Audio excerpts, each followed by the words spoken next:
واتساپ یو ډیر اهم او یو ډیر مزیدار سیټینګ خیمه، یعنی کله چې تاسو بیزی یې په څه کار کې مصروف یې یا وده یا مو نور څه داسې ضرورت وي چې چاته په واتساپ ریپلی نشئ کولی، نو یعنی اټومیټک ریپلی به ستاسو څنګه هغې ته ځي. نن درته ښیم ډیر یو اهم او یو ډیر ښایسته پیچر، یو ډیر ښکلی ایپس.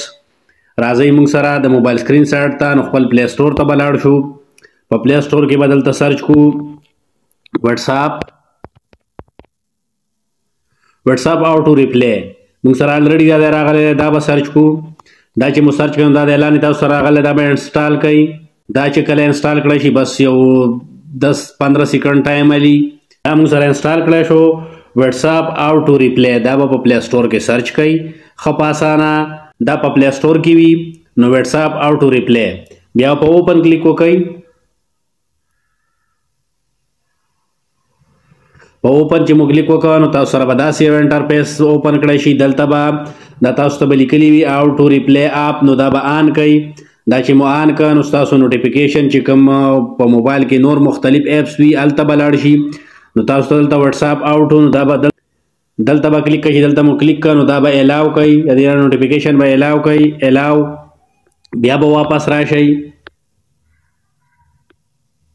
واپس چې راغلی خپل ایپس ته نو دلته بیا تاسو ته ګورئ سلیکټ یور ټیکسټ، یعنی دلته لاندې چې کوم مختلف تاسې ټیکسټ لیکلی شوي دي په دې کې که ستاسو کوم یو خوښ وي، آی ایم بیزي ټیکسټ یور لیټر یا آی ایم ډرایوینګ ټیکسټ یور لیټر، مختلف دي. لکه آی ایم سلیپینګ ټیکسټ یور لیټر، زه وده یم، زه چا سره بل چا سره بیزي یم، یا زه بل چا سره خبرې کوم، یا زه په ډیوټۍ یم، زه دې وخت کې تاسو سره خبرې نشم کولی. نو که دې کې یو تاسو لیکل غواړئ، که دې کې تاسو مثلا یو سلیکټ کول غواړئ نو هم ټیک ده، یعنی دا بس تاسو بیا اټومیټک هغې ته ځي چې یاره دا سوال جواب ده، یعنی دا واپسي ریپلی را.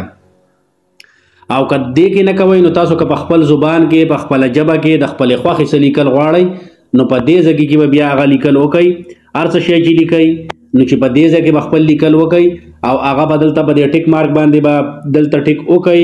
نو بس بیا به ستاسو ریپلی اټومیټکلی ملګرو ته، رشته دارو ته چې څوک تاسو ته په واتساپ باندې میسج وکړي، هر څه قسمه که وایس میسج وکړي که ټیکسټ میسج وکړي، نو هغه به بیا تاسو ته په دې اسانه طریقه به هغه ته ستاسو ریپلی ځي.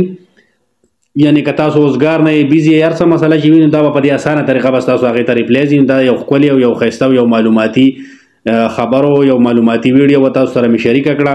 اوس ماله راکړئ اجازت د لوی الله په امان.